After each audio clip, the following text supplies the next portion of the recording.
it's Marie Fleming here from Awake with Passion, and welcome to video number 6 of the Sometimes Shit Happens video series.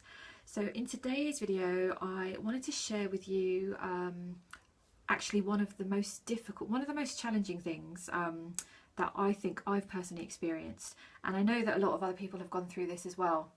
And although if you've watched some of the other videos, I have experienced some other challenges in my life, but for me this one was probably one of the most difficult, purely because it didn't involve me directly.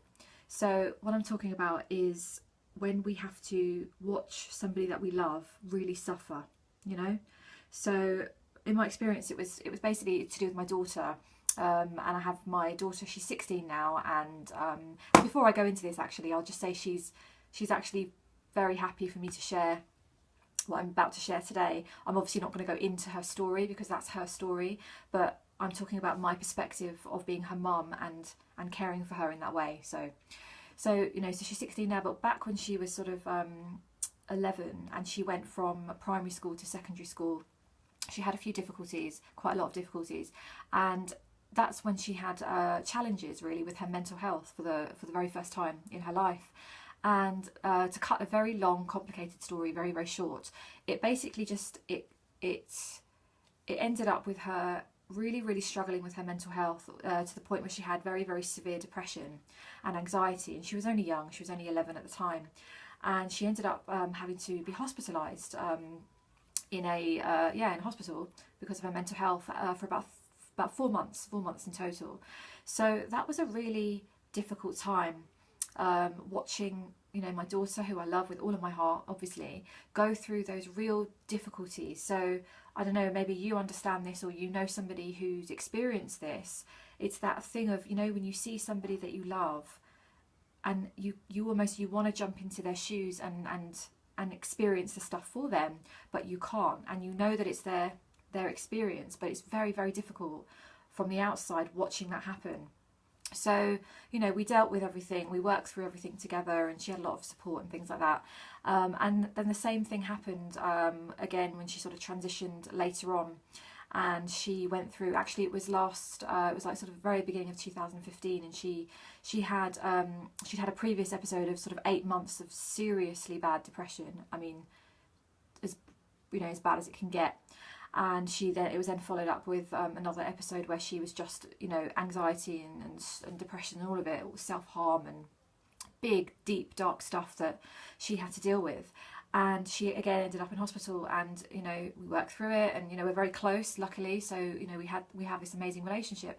But from my perspective, being her mum, one of the hardest things that I learned through being her mum and through supporting her with all of this stuff is that, you know, very often we start off thinking that we know best, or we start off, you know, thinking that, you know, we're giving all this advice to people, and it's, you know, it's what they need to hear.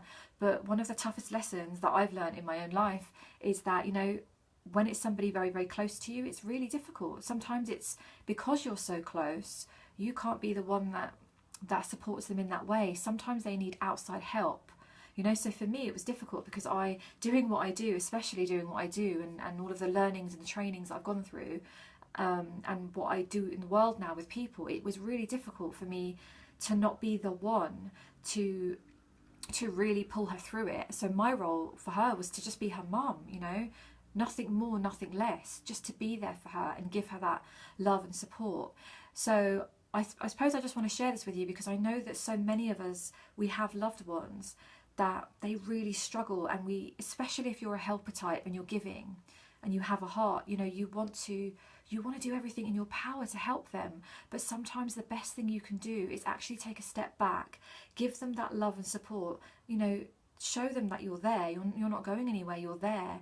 But you also have to empower them and trust that everybody, each and every one of us, goes through experiences in our life. You know, we don't always know the reason, but we go through these experiences, and, you know, it makes us stronger, you know, and sometimes we just need to support people and not take it upon ourselves to fix things and be the one that's gonna, you know, make everything better, you know.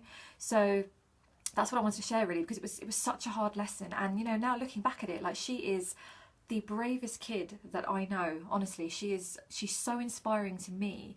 And it was when, you know, we worked on a lot of stuff together, but it was when she, you know, I had to let her find her own self and empower her to work through some of this dark, scary stuff on her own, you know, with support obviously, but she came out of it bigger, stronger, brighter, much more powerful. She knows her own self so well, and she now knows how to pick herself up really when things get tough, because, you know, that's the reality of life. Things are tough sometimes. So yeah, you know, so if you are looking after someone, or you're around someone that's struggling, know that they do have capacity. You know, it might not look like it, but they do. Sometimes they just need you to be there and love them and be there. Just be around for them without having to do anything. And above all, it's to look after yourself in the process. So I learnt that the hard way. You know, I neglected my needs the very first time it happened. You know, like I just stopped looking after myself. I neglected myself completely, got myself into a very bad sort of condition. But the second time it happened with my daughter, I was able to look after her, but also look after my own needs. And that was when I showed up as a real powerful parent, you know, a real, you know, there's power in that when you look after your own needs. So I just wanted to share that, because it's one of the shittiest things that has happened in my life, but it's also one of the biggest lessons that I've learned myself, you know, that you've got to just take care of yourself as well. So that's it for today. That's video number 6. Let me know if you got anything from that. Give it a like if you liked it. Share it if you think somebody will benefit from it, needs to hear this kind of message today. And I will speak to you in the next video coming up shortly. Possibly the last one. I haven't decided how much shit I'm going to actually share, because there's a lot. So maybe I'm going to just do the final one. I'm not sure. But yeah, so I'll see you soon in the next video. And until then, take care of yourself and have a lovely day.